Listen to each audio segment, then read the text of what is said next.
ఈరోజు ప్రపంచ రక్తదాతల దినోత్సవం.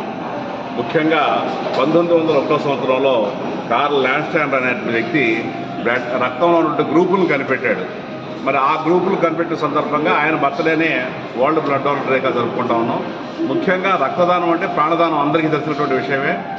ఎంత మనం ఆధునికంగా అభివృద్ధి చెందినప్పటికీ కూడా రక్తాన్ని మాత్రం తయారు చేసే పరిస్థితి లేదు.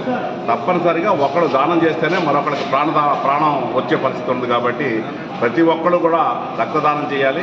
మరి రక్తదానం చేయడం వల్ల దాతకే కాకుండా ఎవరైతే తీసుకుంటున్నారో వాళ్ళకే కాకుండా రక్తదానం చేసిన వాళ్ళకు కూడా కొన్ని లాభాలు ఉన్నాయండి.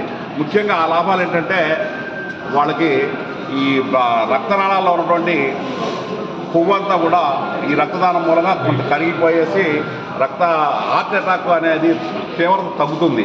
అట్లాగే రక్తదానం మూలంగా అనేక పరీక్షలు కూడా చేస్తాం. బ్లడ్ బ్యాంక్లో ఈ బ్లడ్ అంతా పాజిటివ్ చేస్తా బీపీ షుగర్ ఇక్కడ చెక్ చేస్తారు. అట్లాగే హెపటైటిస్ ఇంకా మలేరియా ఇట్లాంటివి ఉన్నాయి కూడా బ్లడ్ బ్యాంక్లో టెస్ట్ చేసి మరి ఎలాంటివి ఉన్నట్టయితే కనుక ప్రతి ఒక్క వ్యక్తికి కూడా పర్సనల్గా తెలియపరచడం కూడా జరుగుతుంది.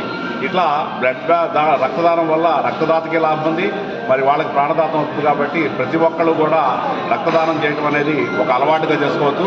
18 సంవత్సరాల నుంచి 60 సంవత్సరాల్లో ఉన్నటువంటి ఆరోగ్యవంతమైన వాళ్ళు ఎవరైనా కూడా రక్తదానం చేయొచ్చు. మరి ముఖ్యంగా ప్రతి 4 నెలలకే ఒకసారి చేయొచ్చు.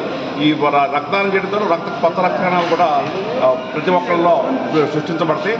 అది చాలా ఉపయుక్తంగా ఉంటుంది. కాబట్టి ప్రతి ఒక్కళ్ళు కూడా రక్తదానం చేయడాన్ని ఒక సామాజిక బాధ్యతగా పెట్టుకోవాల్సిందిగా కోరుతున్నాను. థ్యాంక్ యూ అండి.